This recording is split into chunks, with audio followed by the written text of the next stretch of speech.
Imagine being in this situation. You're trying to build some sort of hardware, but you obviously have a limited budget, right? What would be your main focus? Graphics, comfort, or maybe even just flat out design?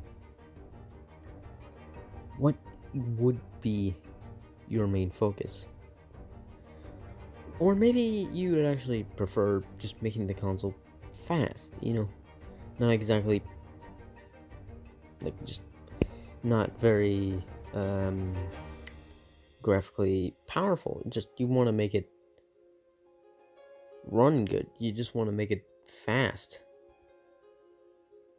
You would just want to increase your frame rate there. You don't want to really focus on the graphics all too much, which is perfectly understandable. But the thing is, there's also this thing called a market. You can't just slide into them. You can't just slide into this thing. You have to have some anticipation. You have to show what you have to offer. You don't just go to the console generation and say, "Hey, I'm gonna make a console." It's not how it works. You gotta find your audience. You gotta announce it. You gotta get the money to make it. You gotta distribute it. You gotta do a lot. It's expensive. There's only been one attempt to truly just try barging into the whole console gaming scene, and both of those attempts were in the past decade. They both failed. Um, First we had the Ouya, and the Ouya looked promising, and it looked small, looked powerful, but nothing. But once it released, nothing. There was nothing special about it. It just functioned like a mobile phone with a controller. It was just a disaster.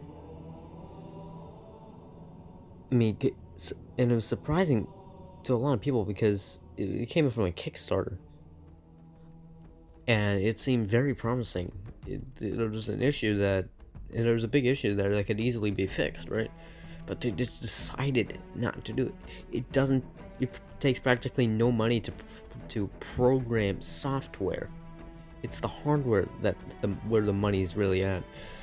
So, taking a micro console and just shoving a bunch of hardware into it isn't very easy. It's not. It's not the easiest thing to do. You gotta find measurements. You gotta just temperature. You gotta, of course, get the money for all that because nothing's free in this world. So then you got Google in 2019 with the Stadia. Seemed promising at first. Again, some people liked it, some hated it. In fact, it was more like one person liked it, everyone else hated it. So yeah, Stadia kind of failed on day one. It seemed promising, but died out very quickly. Everyone kind of forgot about it. Then we get to the ninth generation, which is the current generation. Sony and Microsoft. We just get we just got Nintendo sitting back there thinking about what to do with their next console, and a bunch of people know what Nintendo's next step would be, which would be like portability. I mean, the Nintendo Switch took that up, but you didn't need to take it to the next level. And you know, it can't just be like it can't really be just a Switch like something like the Switch where you just uh, pick take it and put it somewhere. It actually has to be like comfortable. It can't just be one big console. It can't just be like a system with no real function outside of, well, portability, right? And obviously, Nintendo Switch's power was very underpowered. Nor, I mean, no Nintendo system since the um, GameCube has really been focused on system power.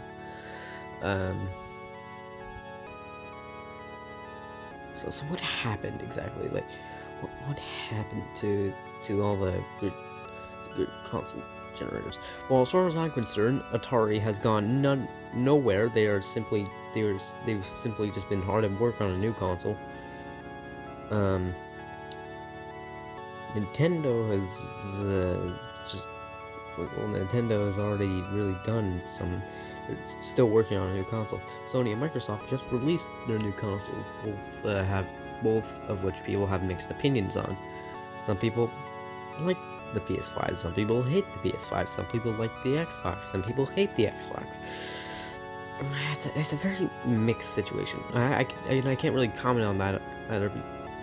Well, almost no one can at the moment because almost nobody has bought those consoles yet.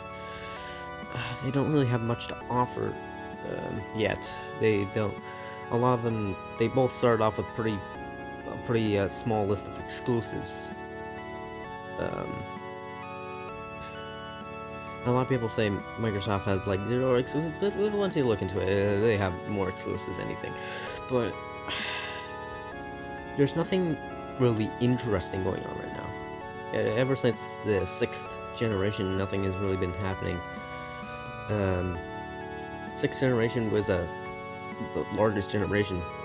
It was a Sega, Atari, Microsoft, Sony, and Nintendo all working in the same generation. Now Sega gets like knocked out of the generation by Sony, and Atari is just, unheard of in that generation.